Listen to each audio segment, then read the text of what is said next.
Alright lads, and welcome back to Triggered Reds. This week we give our opinion on Rafa Benitez's shock move to Everton. Why did he do it? What do we think of it? And what's going to happen in the future? We also give our 2 cents on England and the semi-final this coming week against Denmark. Can we go all the way? Can we bring it home? Let's find out, eh? The works device. Oh, fair then. Saucy minx. Yeah. Well, Rafa then. Fucking hell. I know. I can't lie to you. I'm absolutely livid about it. And the more I'm speaking to Reds, the more understanding they are that he's just gone to Everton and it's fine. And I know we were talking about it on voice notes yesterday and over the last few days. And I've been speaking to a few different Reds online and a few Reds closer, to the group and stuff. And I just think the overriding emotion of it, it's like, for me and you, yeah, I think I said this to Matt before, football for me and you and Premier League prime football was like 2004 to 2010, 2011, you might say. And then it started to get all a bit tactical, which we spoke about in the pod with John Welsh, didn't we? Yeah. I just think for me, I'm not pissed off about it because he is our generation, and that trophy, the Champions League, Istanbul, was our childhood in a lot of ways, wasn't it? And I think it's he gets the pass because he's Rafa for going to Chelsea. That's where he gets the pass. I didn't like it that he went to Chelsea, but he gets a pass because it's Rafa and what he's done. Well, you don't go to fucking Everton. It's like having a bird for 6 years, and then she sucks the knobs of two of your best mates. And then you go, you know what though? Look what you did for them 6 years. It was fucking, we had some good times, didn't we, for them 6 years? No, fuck off. He's just sucked the knobs of fucking Everton and Chelsea. And everyone's giving him a fucking pass. That was like one of your experts with me and the lads. Good times.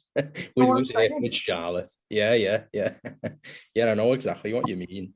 I'm not that bothered about him going to Chelsea. Like, at the time, it was a shock. Well, I was like, oh, that doesn't sit right. But he is a Chelsea-type manager, isn't he? Like, they go for top European names like him. So they're a dime a dozen at Chelsea. You expect it. What I'm saying is, for Everton to go for Benitez, it's really smacks of intent. Whereas if Chelsea go for him back then, even in 2013, it's like, is Benitez available? All right, Peter Kenyon, get on the phone to his agents and just see if he can cover for 6 months. That's literally what it was at Chelsea. No, that's about it. Whereas with Everton, they've obviously got their heels in, yeah, and they really want him despite the Liverpool connections and things like that. I think he's the only manager, isn't he, that's managed both teams since the 19th century.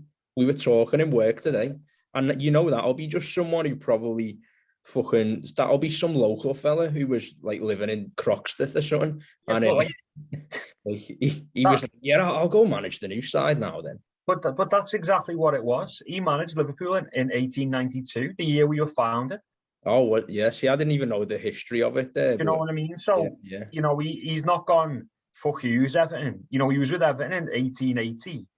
They founded in 1878. He was in there with them in 1880 and then came to us in whatever it was, 1892 or whatever. Yeah. Like, fucking hell, there wouldn't have been a rivalry because we were a brand new club. Do you know what I mean? So, go ahead. Effectively, Rafa is the first one then, isn't he? But yeah, especially in modern day football, when you've got statistics and trophies like Champions Leagues and everything else, and like you say there with the Chelsea thing, that's what Chelsea do. Philip Scolari, Carlo Ancelotti, Jose Mourinho, Rafa. They go for these big name, big personality managers, and they're very much business-like about it. Yeah. You win a trophy, you're still not safe. You're gone. Like Rafa did, he won them the Europa League, and a lot of Chelsea fans, did renege on the hostilities they shown towards him. But for me, and for Everton fans, which for once we'll agree, Moshiri he's not listening to the fans there, and it shows just a blatant disregard for what the Everton fans wanted. I don't know one single blue that wanted Rafa at the club. Yeah, I don't either. Seriously. Out of the two blues that we know, not one of them wanted him to go. And it's like, Oh, you know what? Where's the benefit for them? Because he was sacked from Madrid, he was sacked from Inter, he was sacked from Liverpool, and I think he had a good spell at Napoli. Yeah, And albeit everyone raised about him at Newcastle, Steve Bruce has got a better record than him at Newcastle, and everyone's calling for Steve Bruce's head. So what have they effectively signed? In my opinion, they've signed a dinosaur of a manager whose best days are behind him, just like Ancelotti and just like Mourinho, in my opinion. yeah. Well, they're getting him from Dalian FC, aren't they, in China? I think that's what they're called. Like, I don't even know what they're called. It's Dalang, Daliang. Something like that. That's the whole point, though. No one cares. So he's gone off into the wilderness to earn a paycheck, and then you thought that'd be it. You'd go off into the sunset. So, I mean, like you say, his last greatest win, I think, was probably Liverpool 05. Because, all right, when we won the FA Cup against West Ham, it still carried some significance. I don't know whether that's just me, because at the time we must have been about, I don't know, 14 or something when we won it. So it seemed like it was a big trophy beating West Ham in that final. And it's probably like the best FA Cup final anyway. Either that or the 2001 one, arguably, both Liverpool finals. So let's be generous and say 2006 was his last great year as a manager, I think, because 2009, we pushed for the title and he assembled his best team, but we fell short. So it doesn't matter. Like, realistically, it doesn't matter. And then prior to that, what's he done since 2006, really? He won the Europa League with Chelsea, but come on, if you go interim, look, most people with a good understanding of football who've got the football badges could probably have a good tilt at the Europa League with Chelsea. Yeah, look at the squad. And there's no group stage because he took over in mid-January, didn't he, mid-season? Yeah. So really, you've only got, what is it, round the 64 or 32? You've only got, let's be like modest and say there's 7 or 8 games then that you've got to win, and you're Chelsea in an easy competition. So that's not really much of an achievement. And what did he last at Inter Milan? Was it 6 months? Yeah, it wasn't a lot at all. I mean, his greatest achievement at Inter Milan was selling Philippe Coutinho to Liverpool. That was the biggest thing he'd done there. And you go back to his achievements, and people will probably say, if anybody, the hordes and thousands that will watch this, what are you complaining about then? If he's not that good. But it's more about the loyalty and the appreciation. I know you challenged me on it and said, well, Liverpool did sack him, so where's the loyalty there? They sacked him because he didn't do his job. His job was to win the league at Liverpool, essentially. He had 6 years. He won us the Champions League, got us through the final, won us the FA Cup, but he couldn't get over the line for the league. And at the time, we were all calling for change because we all wanted that next step. He did the best job he could do, and there was teams around us that were better. Now, the Champions League is a massive, massive achievement for Liverpool. But let's have it right. That squad wasn't shit. Like, there was shit players in that squad, but a lot of that squad had won the treble with Gerard Houllier, and there was top-class players in that squad, and then he added even better players to that squad, which made a big difference. But when you go back to what he did with Valencia, that was, truly spectacular. Yeah. What was it? Was it 2 titles? Was it all 1 title and a UEFA Cup? Yeah, just on the squad, it was pretty poor in comparison to some of the teams we knocked out, I'd say. But it was still a top 5, top 4 Premier League side. Yeah, it wasn't a world-class squad. And Yeah, when you look at AC Milan, that team, the Juventus team, the Chelsea team, they were better than us, and we broke them down and beat them pragmatically. And there's no denying that his tactics had a massive part to play in that. But we weren't like fucking Burnley winning the Champions League, were we? Leicester winning the league. Or who? Leicester winning the league. Yeah, exactly. We had the best midfielder in the world playing for us, one of the best defenders in the world at the time. And then we also had, Xabi Alonso in there. We had Didier Man, World Cup internationals. We had quality. We just had Jimmy Traore and Milan Barros in the squad. It was a Obviously, balance, weren't it? Because you had a solid fullback in Finnan on one half, and then a terrible one on Traore on the other yeah. side. So you had a balance, and Luis Garcia wasn't amazing, but he had big moments and big goals. I always looked at Luis Garcia, just talking on the Everton perspective.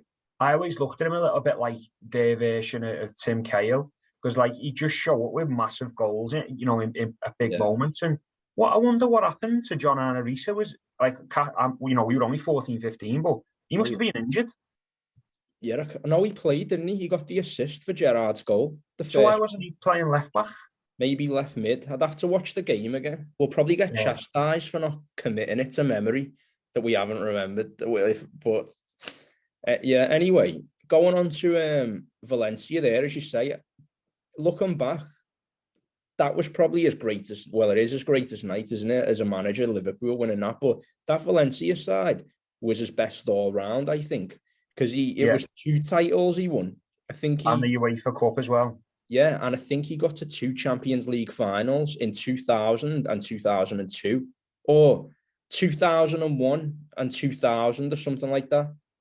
Because And that was with the likes of Royale. Aymar and Ayala and all Yeah. that in the squad, wasn't it? Would you remember that goal Aymar scored against us and they just cut us apart? They beat us Yeah. over 2 legs, 3-0, I think. And I think that's what pricked our ears up. We saw them and we were like, who the fuck's this here?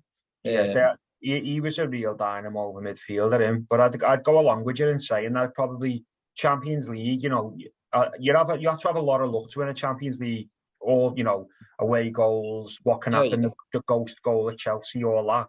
But to have the level of success that he had at Valencia, he's never been able to recreate that in 18 years? No, exactly. That dominance, no. Like that clinical strategy, And no. who he was playing against as well, your Barca, Yeah. peak Barca, peak Madrid. Atletico was still a good team. You had other good teams in the league, and he was outrageous for them. And I just think now, with him signing for Everton, it sours the Champions League a little bit for me. Now, you've seen some of the messages and back and forths I've been having with various people and what have you, but I can't swallow it. And I think, as I said to you yesterday on his Instagram, 2 posts ago, he's posting pictures of Istanbul, and now it's a picture of him in a fucking Everton kit. What the fuck? Yeah, I know. It's a weird one. I don't feel as such like there's a dagger in the heart, but the only reason I feel like that is because he's sort of old news for us. It's more like we look back at him with nostalgia than anything. And which in a way, that should bother me. But it just doesn't, I think, because I don't really care that they're going to do anything with him. I'm not like if Klopp went, like obviously if Klopp went there, that'd be a different story. And I don't feel, I feel a bit apathetic to it now, but I guarantee when we play them, it'll be a different story. Because it only takes him to say one thing that might get misinterpreted. Like when he called them a small club. Yeah. And they were all up in arms years ago. That might happen again. Obviously, you can't call us a small club, but you never know. He might say something like that. It comes across backhanded. And then there's a load of the fan base, just the ones that are giving him the benefit of the doubt might just go something like that. How hard it to win a derby, even when they're in shit form and we're in shit form, or they've got a shit manager or you've got a shit manager. It's always hard to win a derby, especially, you're going at Goodison. Yeah. They'll come to Anfield and they'll park 4 buses, 4 26s in front of the fucking Kop. Yeah. It'll be so hard to get a win against them with him being there just because of it's him.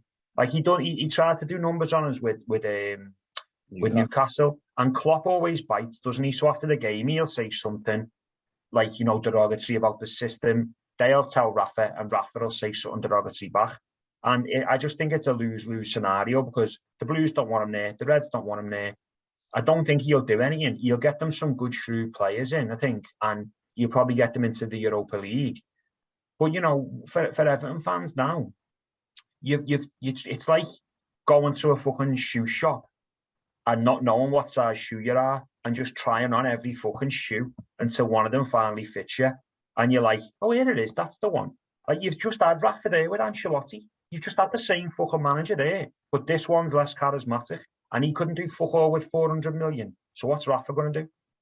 Well, that's it, isn't it? I think that's all they've got.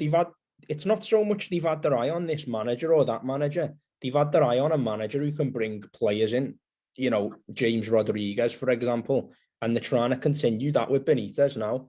So in signing Benitez, okay, yeah, they're going to keep Rodriguez. That's a guarantee, at least for a season. They might sign a few others. And what are they really doing, really?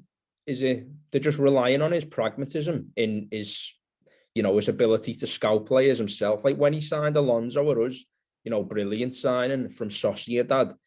Are they just relying on he might pull a few of them out the bag and then his actual in-game strategy? But like we said there, his setup and his in-game strategy is pretty much, well, a lot of it's been decoded. Granted, he's been at lesser sides since Chelsea, you'd say, or Inter Milan, but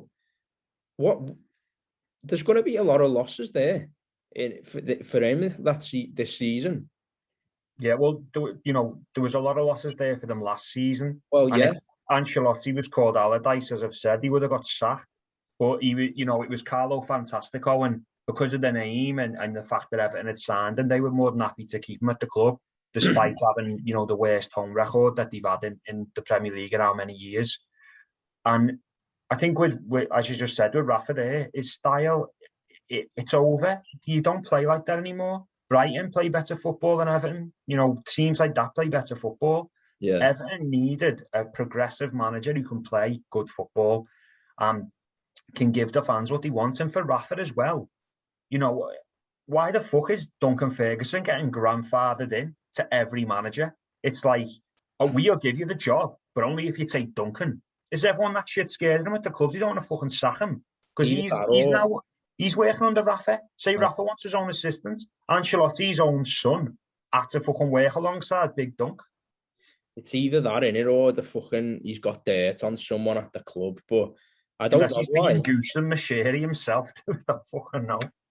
Well, probably. But he's only had, 2 or 3 games in charge himself. And I think he got 4 points from it. So you can't really read anything into that. But yeah, I don't know why they are just keeping him on board. Like, well, that's the type of club they are, isn't it? In a nice way, it's like, you've got a job for life with us, Dunk. But at the same time, that's why you won't break into top 4. I'm simplifying there, but you know what I mean? No, I know exactly what you mean. It's one of the reasons why, what the Moors did with us, where they made us irrelevant. Ken Wright did that with Everton. The one thing Ken Wright did was he managed all the community aspects of the club fantastically. And he managed to bring in David Moyes, who was a fantastic manager for Everton. Now, they would have been round the doldrums of relegation without Moyes, 100%. And that mentality where it's like, yeah, you just stay on, Dunk, we'll give you a tokenistic fucking job. What's that doing for anybody? Because I'll be honest with you, even as a fucking staunch red that I am, when Duncan Ferguson was managing Everton for them games, seeing him up and down the touchline going mad when they scored, I thought that was quite inspirational myself. Do you know what I mean? Yeah. Seeing him going fucking mad with the crowd and the ball boys and all the rest of it, like that's what you want to see, and that's why a lot of Everton fans don't really hate Klopp, because he's that way. He's passionate about the club. Relatable, innit? Yeah, and that's what you want to see, but he's dead to me. And anybody that's on our Instagram that's seeing all the posts I'm doing, it's me, not Steve. So, give Steve a break. But you're probably right. It's probably not going to amount to anything. You probably get the sack in a year's time. But £8 million a year for a guy that's worth 35 million net already, just been getting paid how much in the Chinese league. He's fucking soulless. It's quite a lot, that though, innit? Another 8 million on top of your own net. Exactly, but that's what I'm saying. Money talks, doesn't it? Yeah. I'm just thinking there, if I'm a player, he doesn't get me off my seat, Like, say I'm unless you're at a championship club, but say I'll just, I like this player, so I'll just use him, Jared Bowen, and you get a call off your agent at Benitez once you're at Everton. Okay, things are going well at West Ham, but I don't think that gets you off your seat and as a player, you're not like, oh yeah, I really want to work with him at Everton. I don't think so, unless you know him personally from. And by the way, a lot of his successful players have now retired anyway, or they're at the end of the career. He doesn't get me off my seat. Yeah, I say Callejon is at Napoli. That might be one they could realistically sign, Jose Callejon. But yeah, someone else in the league, Adama Traore, maybe he would because he's Spanish. But you know what I'm saying? I don't really think you go. Yeah, I'm looking forward to that. That really excites me. Like I think maybe if he was Rafa at Liverpool, you would, because of the Champions League and Gerrard and all that. 100%, but I think that's also because he was an unknown quantity in England, whereas now and he had that rep, didn't he, from Spain? Yeah, everyone knows what he's about. There's no mystique anymore. There's no illusion. It was probably like the same with Mourinho at the time. It was like, who's this cocky Portuguese fella who just he's got a big mouth, but fucking hell, he's living up to it. And just on a side note, they had a boss rivalry, didn't they? Benitez and Mourinho at the time. Like how the mighty have fallen, the two of them. But yeah, he's found out, like everyone knows what he is now. It doesn't intrigue anyone playing under Rafa Benitez. Like if they signed a Julian Nagelsmann from Leipzig, that would be a bit more like that. You'd get your Wolves players, your mid-table teams, who'd, Everton might come in for them and you might think, oh, Everton there with Nagelsmann, new up-and-coming manager, fresh ideas. I'll have some of that. I don't think you get it with Benitez. No, and that's why I think it's take away the fact that it's Rafa from Liverpool. Yeah. That's why it's the wrong appointments, in my opinion. Yeah. If you wanted that, we said it on the last pod, if you wanted to bring someone into Steady this year, you'd get Moyes or someone like that. Like, why would you get someone who's going to break the bank in wages for you, although he's on less dough than Ancelotti was? But players aren't going to want to play for him, and that's what one of the issues with Everton's going to be. Is all right, yeah, you've got Rafa, you've got a few quid, but so have Liverpool, so have Tottenham, so have Arsenal, so have City, so have United, so have Leicester. And now people like Leicester are buying players that do the players want because they want to play for Rodgers. They can see the football. Yeah. He's another one. You want to play for him as a player. And even if Benitez was like this master tactic, he is a good tactician. But even if he wasn't stale and he was still winning everything, okay, that's a bit of a long shot. But let's just say he was still like quite good tactically and getting results, which he isn't as he was 15 years ago. His personality's dog shit. Well, you just said all the players he managed that like had retired and wrote books, they all slag him off. Yeah. They all slag him off and say he's fucking cold and heartless and that he's not good as a man-to-man. But tactically, in his prime, he was, extremely efficient at what he did, spotting certain things. When we spoke to John, and he was like literally the most minute of the minute details, he would see it and tell you about it, and it might make a difference in the game, it might not. But I just think now, Thiago said it recently, football's different now. Football's about athletes now, and it's about tactics and pressing and space. It wasn't as much like that then. It was more about pragmatism, not conceding, and then using the quality players you had to make the difference. Whereas now, everyone's got quality players. Everybody plays football in the league other than the shit teams. Like the only teams that, any team outside of the top 10 don't play proper footy, really. You've got like Brighton play, do you know what I mean? Villa play, Leeds play, Wolves play. All these teams play football and everyone does that now. So coming into Everton, you've got to at least entertain the fans. And Phil Jagielka said the other day, he's not going to have a long honeymoon period. I didn't speak to him it was on Sky Sports News. Seen him down the Sheffield Arms. And he's not going to have a long honeymoon period. 2 games in, he's lost 2 or he hasn't won. The fans are going to want him out straight away. Yeah, no, that's true. And this time there's they're talking about fans being back in the stadium, aren't they? Unless they just fucking extend lockdown again with another excuse. But let's just assume the fans are back in, 20,000 at Goodison. Lad, we've said it before on here and in private. They were fucking in the ground for 45 minutes and they were booing the first time they've been back in months. Against United. So if they, if it doesn't go swimmingly for them there, the pressure's on, put it that way, the pressure's on for them. I don't think it'll be they know anyway, they're not going to have a season where they run away with it. Like, where if they just finish 10th, 12th? So you can't be expecting to challenge top 4 on the back of that. when you've just lost the manager, because now you've got to regroup. Even if they fucking signed Klopp or, you know, a top manager at the minute, Guardiola, yeah, it takes time anyway, a good year and a transfer window. So you wouldn't have it anyway this year. And now you put Benitez there, that puts you back at least 2 years for your long-term plan. And I just think they're thinking of it more as a glass half full type of appointment, when in reality it's glass half empty. Yeah, I agree. And I think a lot of it's down to panic as well. Because if you look at Tottenham, they made approaches to managers and they all got fucked off. Yeah. And now they're looking at Nuno Espirito Santo, how the fuck you say his name, as like, you know, shit, we need to get someone in. And I think that's how Everton are looking at it. He's willing, he's a name. He's obviously not going to get them relegated or nothing like that. He might be able to steady the ship and bring in a few players. But, you know, but at what cost? And what I will say about Rafa is, in this situation, he's got bollocks of fucking steel.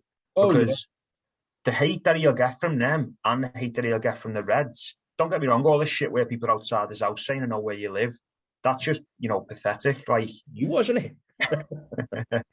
that is just, you know, taking it too far. His wife and his kids live there or whatever. Yeah. You know, there's no need for that. But, you know, he loses a derby, lad, he'll get death threats in. Like, you know what it's like. It's that serious. And you hear a lot of people from outside the city talking about it online and all the rest of it. And unless you're from the city and you've been to the derbies, and the atmosphere now, they fucking hate each other at the derbies. They hate each other, lad. That friendly derby is a bit of a myth for me. I think it's more of a toxic environment than any toxic. And by the way, I prefer that. I prefer that personally when you're at the match. I don't like all this handshake and stuff against Everton, and they're the same against us. But friendly derby, me arse, like they used to sing songs about Gerrard's kids not being his when he took a corner. Friendly, nothing friendly about that. We used to sing songs about Phil Neville's daughter being disabled and everything, didn't we? What? You did. Fuck off. And you know, it's not friendly at all, and it hasn't been friendly, you know, as long as I can remember, you know, being a teenager to being a fella going and that. It's not friendly at all. And, you know, it just takes a couple of bad results and the pressure's going to be on him in it. So yeah, I think I don't know about you, but I feel better getting that off the chest. I'll be able to sleep well tonight. But it is what it is. He's a fucking snake in the grass. I genuinely go ahead, sorry. No, it's all right. I was just going to say he's won trophies for us, but you know, he's managed Chelsea and Everton since then.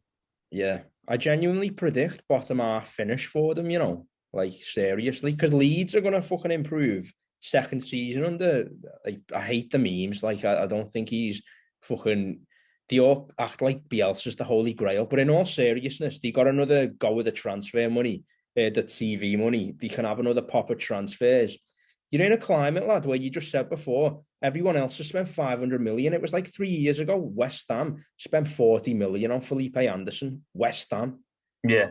Can you imagine reading that 10 years ago? You'd be like, what oil tycoons just bought West Ham? Everyone's doing it now. So Leeds are going to probably sign another £35 million player this year. Arsenal can do it with a 70 million. They could get another Nicolas Pepe. We can get whoever we want, really. Man City, Chelsea. So I think it's another bottom half finish because they've not closed the gap to the top six, and the ones around them are a bit more stable, apart from Tottenham and Wolves at the minute, because they've lost. So everyone else around them really are going to kick on, I think. And I'm telling you, I think they will finish bottom half. Well, you've got like the likes of Villa who've just spent, 30-odd million on that kid from the Championship, haven't they? And well, yeah, they've got, whether Grealish leaves or not, but they've got, a good, strong, young squad coming through. Leeds they're the wild cards. Obviously, they haven't been in the league that long. But for a fact, West Ham, they've got European money now. They've got the television money. They've got the stadium, the club. They've got stability with Moyes and a new deal. They're going to kick on and get a few more gems like Bowen and other players that they've bought in. And the issue with, what's that? Sushik, just the other. Yeah. The issue with it is, the only way to really break in and to do that, the only teams that have actually affected the top half of the table in recent times where it's been meaningful change has been Leicester and Liverpool because the managers that they've got. That's the only reason. Leicester have bought in Rodgers. They're challenging for Champions League every year now. They're in Europe every year now. Last 2 seasons anyway. We bought in Klopp. Took a couple of years. We got Champions League footy straight away. Second Champions League and then won the league. They're the only people that have done it and made a difference. So it's all about the right appointments of a manager, and Everton just haven't got that right yet. So I agree with you. I think he probably will struggle to get into the top 10. And the jury will be out on Rafa fast. Interesting. Watch this space. Watch it. Yeah. And then moving on from that, England in it against Ukraine. Coming home, isn't it? Yeah. I think if we get to the final and lose, that'll be shit, but it's still progress because we've beaten Germany already. But I was talking in work the other day and I'd forgotten all about Muller's chance, when Sterling put him in. Fucking hell. What a miss that was. Like, I thought he made good contact with it. It was a good strike. He just dragged it. Well, he did Pickford, didn't he? Pickford went the wrong way and you just assumed that was going to be in, and that would have been so England, and it would have robbed Sterling at that moment as well. And, when the goals went in, as much as it doesn't mean as much to it as it does with Liverpool, and I want it to mean as much to me as it does because, I am patriotic to be from England and I do want them to do really well. But when the Kane one went in, I was like proper made up, do you know what I mean? And to see the lads around him and he's had a tough tournament and all the rest of it, speculations about his future, it was massive. And I think imagine we win it like Harry Kane. It shouldn't happen. It shouldn't happen, but it will probably. Well, he got an MBE for scoring a few pens in the last tournament. If we get to the final, Southgate will get knighted. I guarantee you, he'll get knighted if we get to the final of this competition. Yeah, if we don't look, we got Ukraine a weekend and they were vulnerable at the back against Sweden. Shevchenko's starting, isn't he? Who's that fucking player Sweden had on the left? Like he kept cutting in, he had blonde hair. It's not that Yamachuk, is it, or whatever his name is? No, he'll be Ukrainian. It might be, let's just say it's Sweden, Forsberg. It's probably Forsberg, yeah. Ukraine, Sweden were getting at as well, but Ukraine was so vulnerable at the back. They got Zinchenko, who's a good left back. Like, there's no way we cannot win against them. So you'd imagine them will knock them out, get to the semis against Denmark or the Czechs. I think Denmark will be a danger. Even without Eriksen, they do play good football. They've got he's not brilliant, but Braithwaite, the striker, and they've got a proper whippets in the team, and they are good technicians throughout the history. They've got Paulson as well, haven't they? The big lad up front who plays for Leipzig. So, he's like the one got the top knot. Yeah, him. That's who I was thinking of. So I think they'll be the danger team, if anything, but still we should beat them. Well, I think, like you say, without Eriksen, as horrific as it was, watching that live, that's galvanised this Denmark team into playing for something more than, just playing. They're playing for him, aren't they? And they're playing for the country, and it's brought them great solidarity. So, they would be a real threat to beating us, I think. But I still think we should do them and Ukraine. I'm assuming they'll knock Czech Republic out. I hope they do, being part Danish. But if they meet us, it's England all the way, no doubt. And then in the final, I think we probably will fall short just because you're coming up against Italy or Belgium, is it? Or do they play each other? Either way, they play each other. Yeah, so you're coming up against the top team by that time anyway. But even if it's Spain, we should beat them. But you just know with England, maybe it might just be a bit too much for them, a bridge too far. Hopefully not. But we'll see what happens. We're definitely capable. It's just always been, can we step up and fucking do it? Which, as we said last time, we've had better teams than this. We've had better England teams than this team in our time. Rooney and Owen up front are better than what we've got up front now. Harry Kane's quality, but look, Rooney and Owen on paper should be better. And Owen was 1 and 2. Rooney's the highest ever goal scorer. So we've had better teams than this one. It's just this team is actually doing the business when it matters. Although they didn't do it in 18, but it looks like they might end up doing it now, which is the difference, isn't it? Well, yeah, they're playing far more cautiously, aren't they? They haven't conceded a goal in the competition. They're the only team to not concede a goal in the competition. They've conceded like a third fewer shots than the Ukraine as well. Pickford, for whatever reason, is just the top-class goalkeeper for England, and it's very strange, but he is.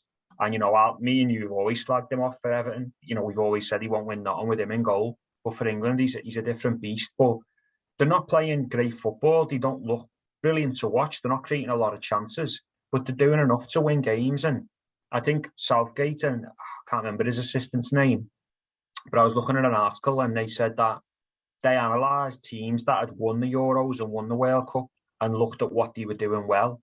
And other than that, famous Spain team, that just blitzed everybody with fantastic football, most of them play pragmatism and they win games narrowly and they just have enough to get through. So I think that's what they've looked at. And the one thing I'll say about Southgate, he stumbled into that job. He was only there on the interim and everything else. But he's one of the few managers that'll actually change his tactics for the game. And he won't just say, we'll play the Klopp way or we'll play the Pep way. He's like, right, Germany are playing 5 at the back. We'll play 5 at the back. He changes his tactics based on the game. And he gets slagged off for that by changing his fullbacks around and everything else. But how can you slag off someone who's done everything right so far in this competition? Well, that's it, isn't it? It's like a pendulum swinging until we get knocked out and he's just shit. Yeah. But no, I do like that, managers to be reactionary, because he probably realises as well at international level, you don't really get a team that's in the pomp above everyone else. Because, look, Belgium have probably got the best 11, but Spain could beat them. They could do, because I think every international team, they're liable to their arse going. They are all liable to bottling it. I think that's the difference with club football, where, say, Liverpool, you sort of got the right to be like, yeah, we're Liverpool. We play 4-3-3 with overlapping fullbacks. Deal with it. You sort of got the right, whereas in international level, it's one of them, innit? Like, you can have players. I've never even heard of Robert Gosens before the tournament, but yeah, he was turning up for Germany in the group stage. You got loads of players like that who just come out of nowhere. Like, yeah, that's one of the great things about the Euros, isn't it? Like, there's always a player. Like, remember, like for France when Benjamin Pavard broke through and he scored that goal in the last tournament, and that's what is good about the Euros. Like, it shows you gems that, like Gersons or whatever his name is, and these players that you don't watch week in, week out, and that's what it's all about, isn't it? And then what's good in the Euros is a lot of them players end up getting moved to bigger teams then.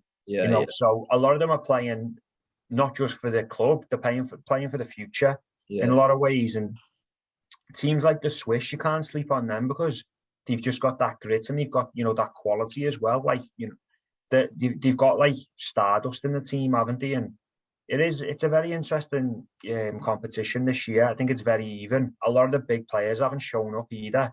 Like, I know Ronaldo scored 5, 3 were pens. Fernandes didn't have a shot on target. Kane's only scored 1. Mbappe didn't score other than the one that got disallowed. So a lot of the marquee players haven't shown up, but a lot of the teams that have got a good togetherness and are tactically astute have done well, like Italy and, England and Belgium. I've got in the sweep. So, if England don't win it, I want Belgium to. Yeah, I think that's the difference as well. Like, our talisman, you said the other day you did in 2004, but our talismans never turn up, really. We don't really have a talisman this year. Like, you say Harry Kane on paper, but he's just not that type of player, whereas in the past, France, Zidane, you guaranteed to turn up. Henry, Trezeguet. Yeah, like, who else is there? There's just loads where, like, Zlatan for Sweden, you can be a Sweden fan like 5-8 years ago, and you're safe if Ibrahimovic plays. If we score, he'll probably do it. So Ukraine had Shevchenko. Our big players have never turned up, where a lot of the other nations, the players that they're reliant on, particularly up front, they have turned up for them, which we've never had. So we've been a bit unlucky there, and I can't really quite put my finger on it why our talismans have never turned up, whether it's too much pressure or the systems don't really favour them when they've played in the past. But I think there's a lot to it, and I think the media do us no favors. Like the British media are a fucking shit show. And like as much as I admire Jack Grealish as a player, and I love watching him play for Villa, and I like watching him play for England, they've built him up like he's Lionel Messi, like coming off the bench. You know what I mean? And I've said it a million times on here.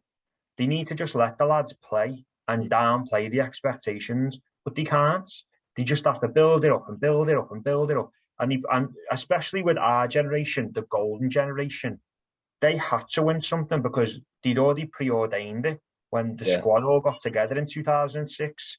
This is our time. Look at Rooney, look at Owen, look at Beckham, look at Gerrard, Lampard, Rio, Sol, fucking hell, John Terry. Take your pick. And instead of just going, see what happens, like the Spaniards did, and they fucking teared it up. So I think a lot of it's down to the media. Have we had the best managers available as well? No, I don't really think that we have. Like Capello, yeah, but they all fucking hated him.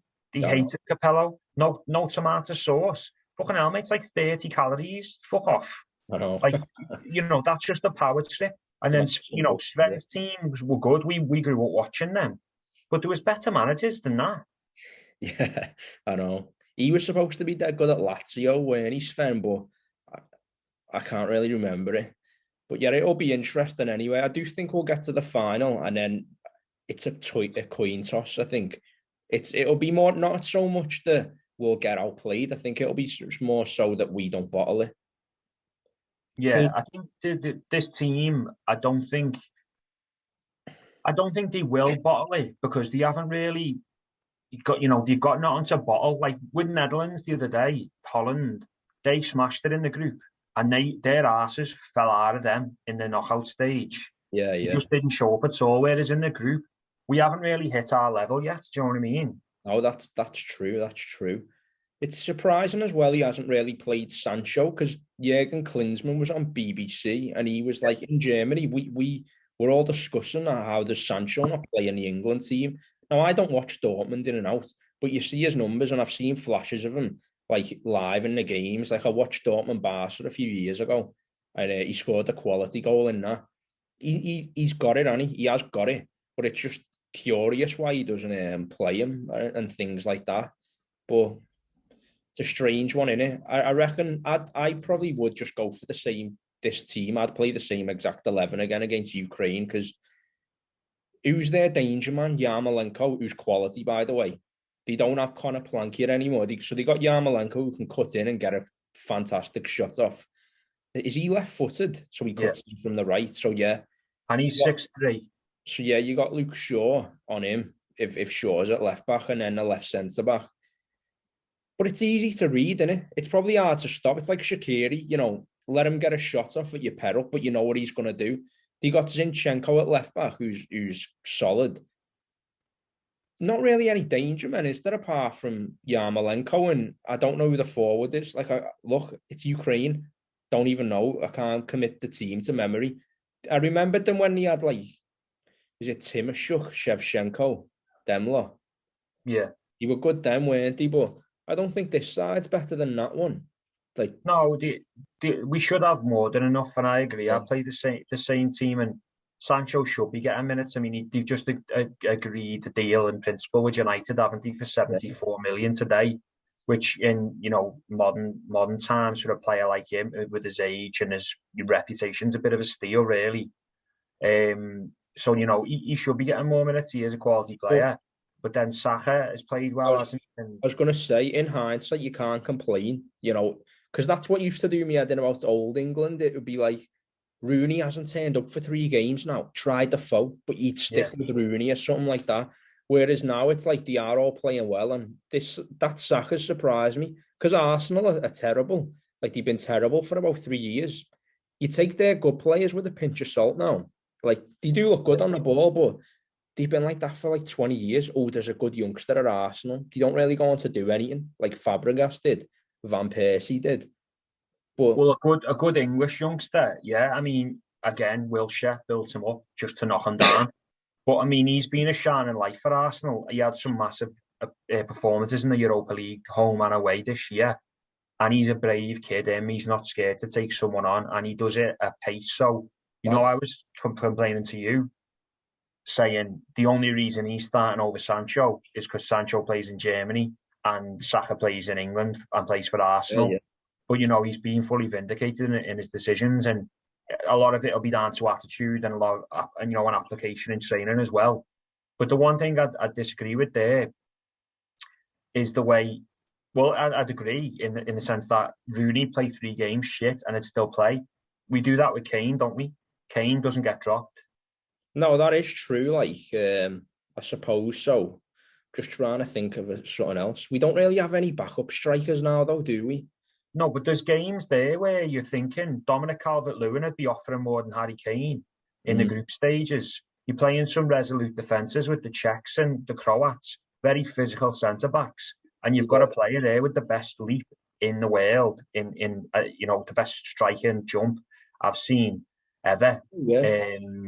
That could make a real difference. And I'm not even saying take Kane off. You could leave him on, rejig the midfield, or take off one of your 3 centre halves for DCL, go to a 4-4-1 or 4-4-2, or change up the tactics. But obviously, Kane gets his goal the other day, and I said to you, didn't I?